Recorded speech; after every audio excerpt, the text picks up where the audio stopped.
Hermanos y amigos, el Señor les bendiga.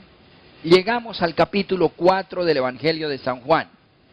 El Evangelio que nos viene ocupando renglón por renglón. En esta ocasión vamos a leer esta porción muy conocida, esta porción sagrada cargada de iluminación, de grandes verdades. Dice el capítulo 4 del Evangelio de Juan. Cuando pues el Señor entendió que los fariseos habían oído decir, Jesús hace y bautiza más discípulos que Juan, aunque Jesús no bautizaba, sino sus discípulos, salió de Judea y se fue otra vez a Galilea, y le era necesario pasar por Samaria. Vino pues a una ciudad de Samaria llamada Sicar, junto a la heredad de Jacob, que Jacob dio a su hijo José. Permítanme hacer una meditación sencilla de estos 5 versículos sencillos. ¿Qué descubrimos aquí? Algo obvio, algo textual.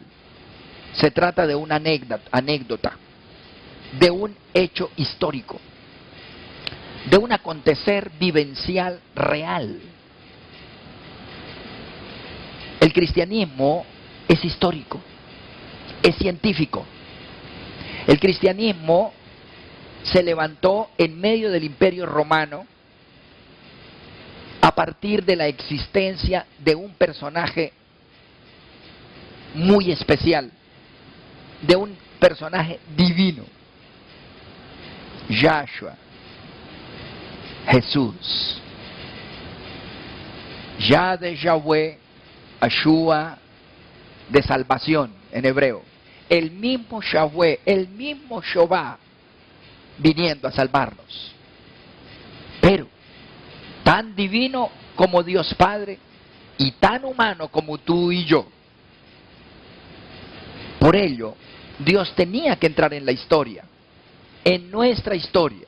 Y cuando entra, la parte y la abre como las aguas del Mar Rojo de manera definitiva. Y pasamos nosotros por la mitad.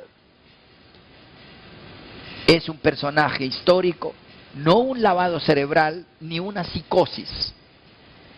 Algunos dicen que el cristianismo, los ateos, los fríos, los indiferentes, los soberbios, los arrogantes, los dependientes de su propio nombre, imagen o dinero, o cualquier titulito o 4 pesos, llaman a los cristianos enajenados, tienen el lavado del coco, no tienen nada que hacer.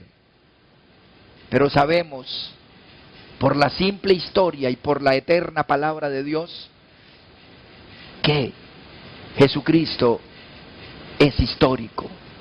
Él entró en la historia y la partió y caminó en los caminos polvorientos de Galilea, de Palestina, y se movió en medio de esas ciudades cuya ubicación geográfica se puede lograr cuando uno abre un mapa de la época y de nuestra época.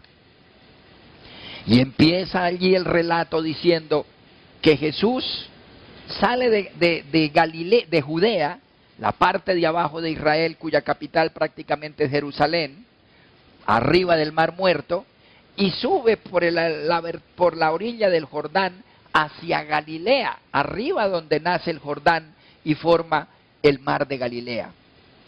Él caminaba esos 300 kilómetros muy a menudo, los caminaba, iba y venía.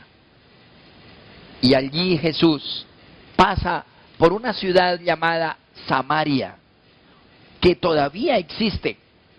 Una ciudad que tiene un ancestro religioso supremamente interesante.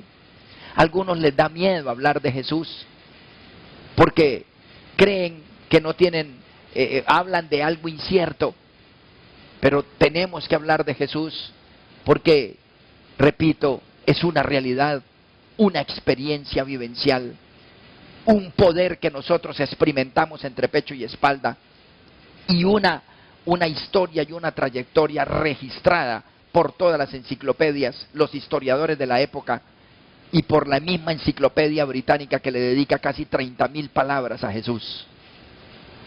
Hermanos y amigos, crea en Jesús, llénese de orgullo espiritual, santo, de valía, porque crees en el hombre Dios y en el Dios hecho hombre, que partió la historia y nuestra historia y la hizo diferente y nos hizo diferentes. El Señor les bendiga.